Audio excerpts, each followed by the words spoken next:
Hello friends, તમારા બધાનું સ્વાગત છે। તો આજે આપણે બનાવીશું કાંદાના ભજીયા, એકદમ કુરકુરે અને ક્રિસ્પી બનાવીશું। તો અમારી ચેનલમાં તમે નવા આવ્યા હોય ને હજી સુધી ચેનલને સબસ્ક્રાઈબ ન કરી તો સબસ્ક્રાઈબ કરજો, લાઈક કરજો અને શેર કરજો।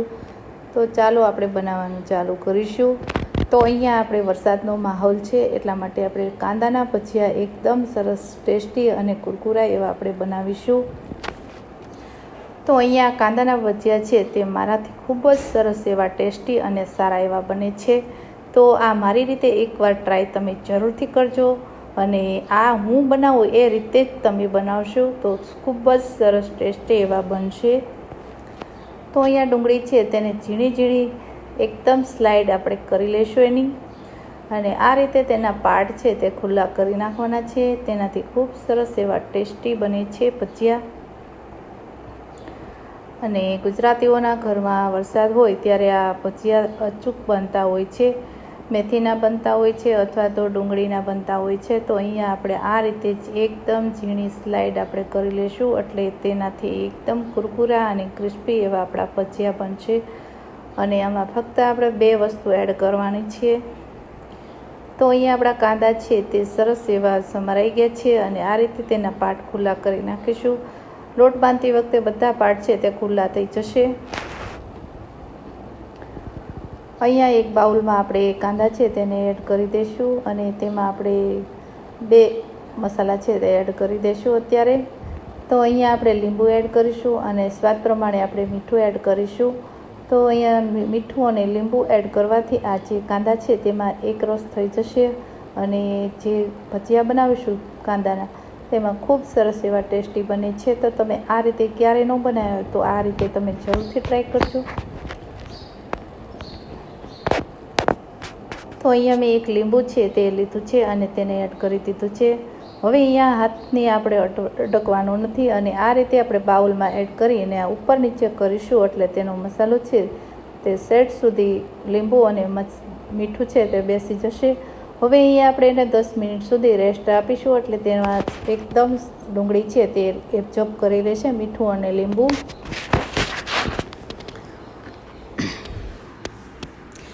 તો હવે આપણે અહીંયા 10 મિનિટ થઈ ગઈ છે અને તમે જોઈ શકો છો પાણી પણ થોડુંક નીકળ્યું છે।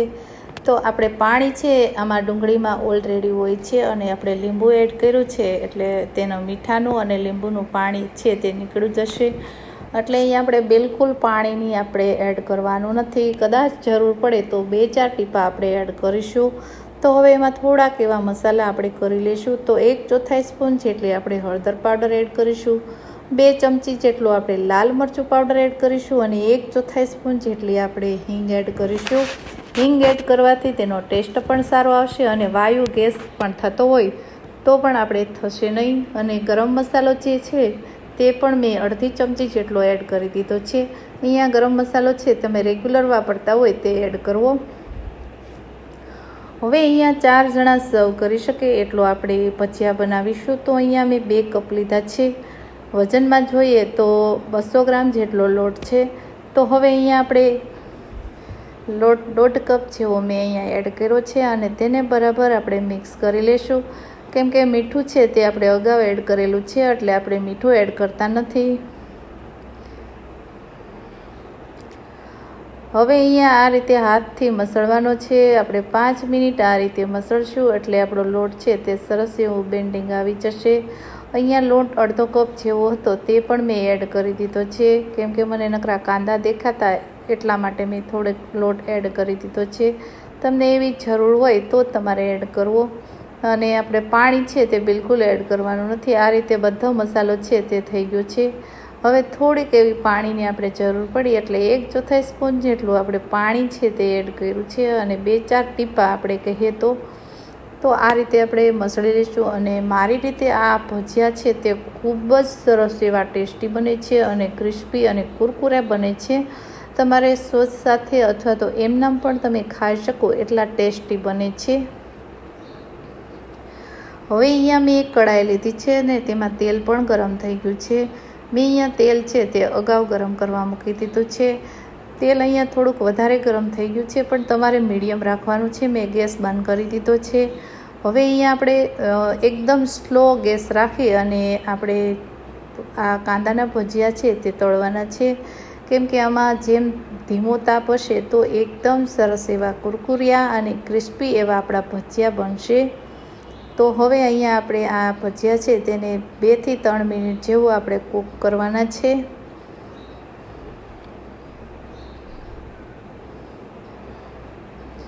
તો તમે જોઈ શકો છો આપણા ભજીયા આ રીતે ઉપર નીચે આપણે ફેરવશું અને આ રીતે બળે નહીં તેનું આપણે ધ્યાન રાખીશું. તો તમે જોઈ શકો છો આપણા ભજીયા છે તે એકદમ સરસ એવા સતળાઈ ગયા છે. અહીંયા મેં 3 થી 4 મિનિટ જેવા કૂક થવા દીધા છે, એટલે ખાવામાં એકદમ ક્રિસ્પી થોડેક લાંબો સમય સુધી પડ્યા રહેશે તો પણ તમારા ભજીયા છે તે ઢીલા પડશે નહીં, કેમ કે મેં લોટ જ એટલો કડક રાખ્યો છે. બહુ કડક એટલો બધો નહીં અને એકદમ સાવ ઢીલો નહીં, એવો મીડિયમ આપણે લોટ રાખેલો છે. તો તમે જોઈ શકો છો આ કાંદાના ભજીયાને તમે ફરીવાર ડ્રીપ ફ્રાય પણ કરી શકો છો, પણ મેં અહીંયા ડ્રીપ ફ્રાય કર્યા નથી.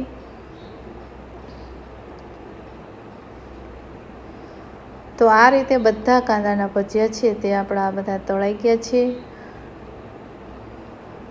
હવે આપણે અહીંયા મને થોડાક ટેસ્ટ વધારે આપણે કરવો હોય તો આ રીતે આપણે મરચાં છે તેને સાતળી લઈશું.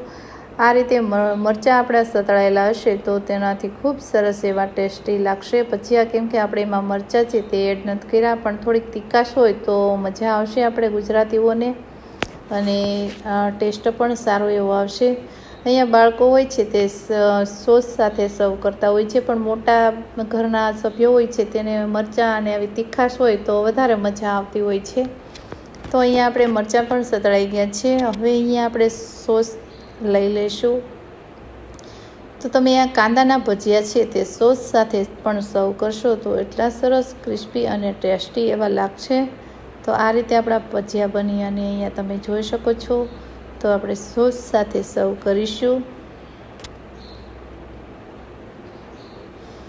તો અહીંયા આપણા કાંદાના ભજીયા બની અને રેડી થઈ ગયા છે. તો અમારી રેસીપી સારી લાગી હોય તો વિડીયોને લાઇક કરજો, શેર કરજો અને સબસ્ક્રાઈબ કરવાનું ભૂલશો નહીં. Thank you.